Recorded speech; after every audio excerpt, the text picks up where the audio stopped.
This is Real News Media TV, coverage you can trust. Please like, share, subscribe, and hit the notification bell. Select all for daily news updates. 61-year-old man killed in motorcycle crash.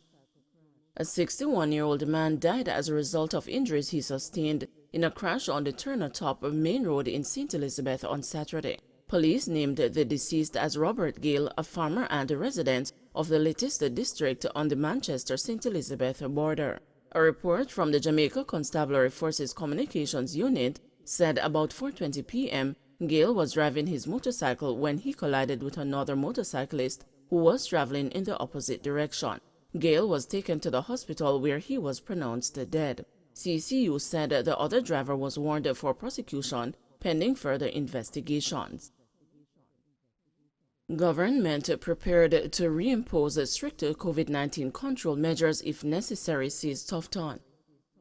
Health and Wellness Minister Dr. Christopher Tufton said on Sunday that Jamaican government is monitoring the recent spike in COVID-19 cases and is prepared to reimpose restrictive measures if there is a major surge in hospitalization from the new strain of the virus. The health authorities recently confirmed the presence of the highly transmissible Omicron BA2 subvariant in Jamaica.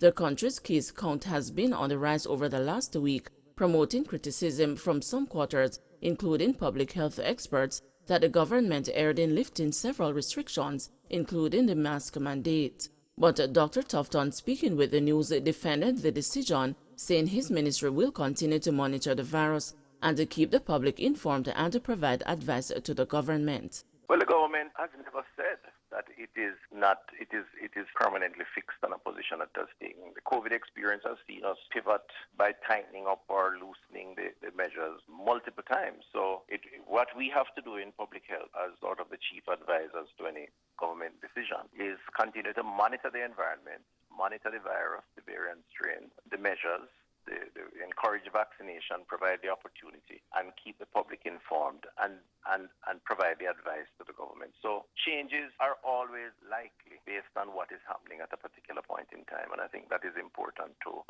reassure the public that we're not going to see things getting out of hand and we stay silent on the matter. I can appreciate that you're going to have pros and cons to the policy, as has been the case with every single position we have taken. There was significant criticisms too when the mask was mandated by persons who felt that they shouldn't be wearing and they shouldn't have to wear a mask. I mean, up to demonstrations in some instances. So I'm not devaluing any concern that is raised by the new policy. What we have to do is to find a way to make it work, and that applies to individual entities in terms of their company policy. Confrontation is possible based on a person's reaction to any position, but there are ways to deal with that, and we have to find ways to deal with that. The point is, companies were having issues with people going into their stores and not wearing masks, and it created challenges. So the opposite may be possible. Also, what we have to do is put measures in place. Driver in custody for fatal crash in St. Elizabeth. A driver is currently in custody on reasonable suspicion of causing death by dangerous driving following a fatal three-vehicle crash on Holland Bamboo Main Road in St. Elizabeth on Sunday, May 1. The deceased has been identified as 70-year-old Pauline Evans of 7 West Greater Portmore, St. Catherine. Reports are that about 12:20 p.m., the driver of a Suzuki Swift motorcar in which Evans was a passenger allegedly overtook a line of traffic. The driver reportedly lost control of the vehicle that was heading towards the Black River, collided with the rear of a parked BMW, forcing it to collide with a Toyota Axio that was also parked along the roadway. Evans, along with 4 other passengers, including 2 girls ages 7 and 13, received injuries and were taken to the hospital. Evans was pronounced dead and the others were admitted for treatment. The 7-year-old and her mother are said to be in serious condition. The driver of the Suzuki Swift showed no visible sign of injury and was subsequently arrested. Kingston Man charged for assault and robbery. 19-year-old Tafari Harris of Wilder Street, Kingston, was charged with assault at common law, robbery with aggravation, and being armed with an offensive weapon stemming from an incident that occurred on Cargill Avenue, Kingston 10 on Friday, April 29. Reports are that a man was walking along the roadway when he was surrounded by a group of men armed with knives. Harris allegedly pointed the knife at the man's face and robbed him of his cellular phone, following which the group dispersed. Shortly after, a police team was seen, and the man reported the incident to them. The men were pursued, and Harris is seen walking along Halfway Tree Road. He was accosted, searched, and the man's cellular phone and a knife found. He was subsequently charged. Harris's court date is being finalized. 19-year-old charged with murder. A 19-year-old male was charged with murder and illegal possession of firearm following the killing of 40-year-old Fitzroy Coburn on East Queen Street, Kingston on Wednesday, April 13. The accused has been identified as Troy Riley of Rum Lane, Kingston. Reports from the Central Police are that about 11:05 a.m., Coburn was sitting on the roadway when he was pounced upon by a lone gunman who opened a gunfire, hitting him. Coburn was pronounced dead at hospital.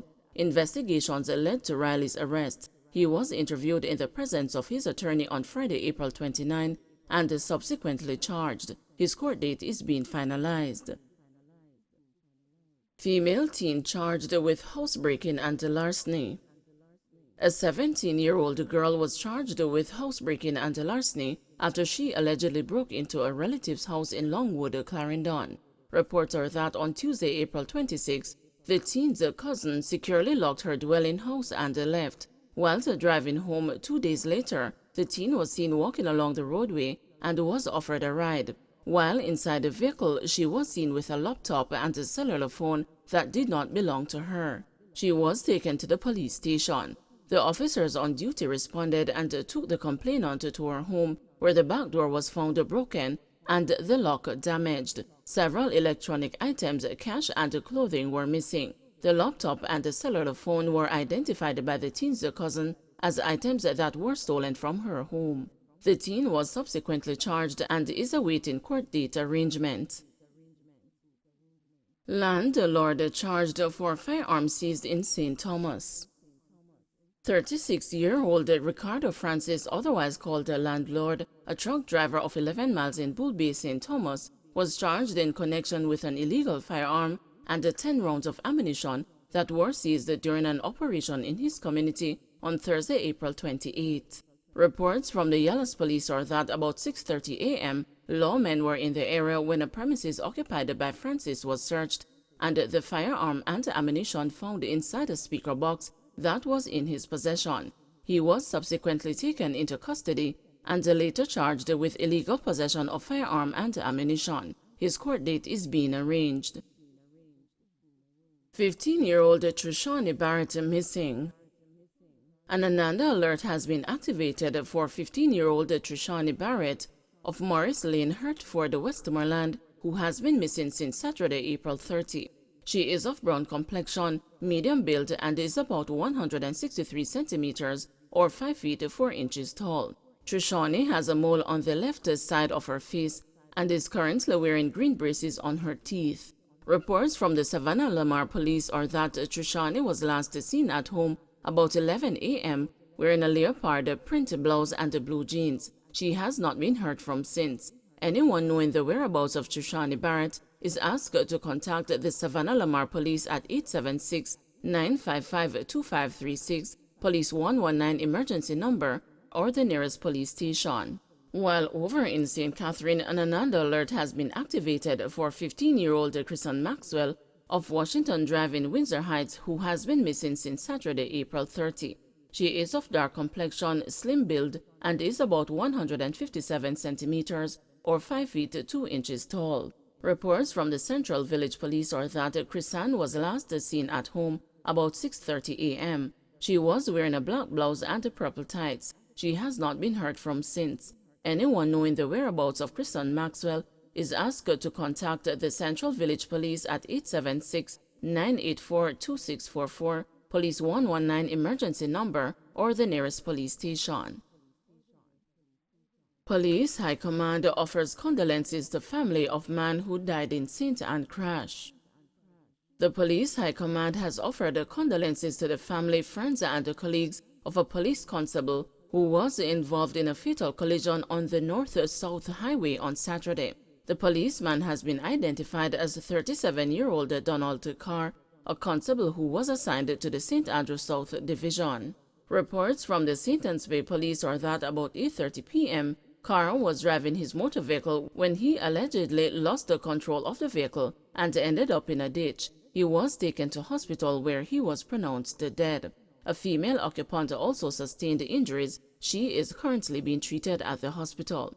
The Forces Chaplaincy Branch and the Welfare Department are providing support to the family members, friends, and colleagues of Constable Carr. Don't forget to like, share, subscribe, and hit the notification bell. Select all for daily news updates.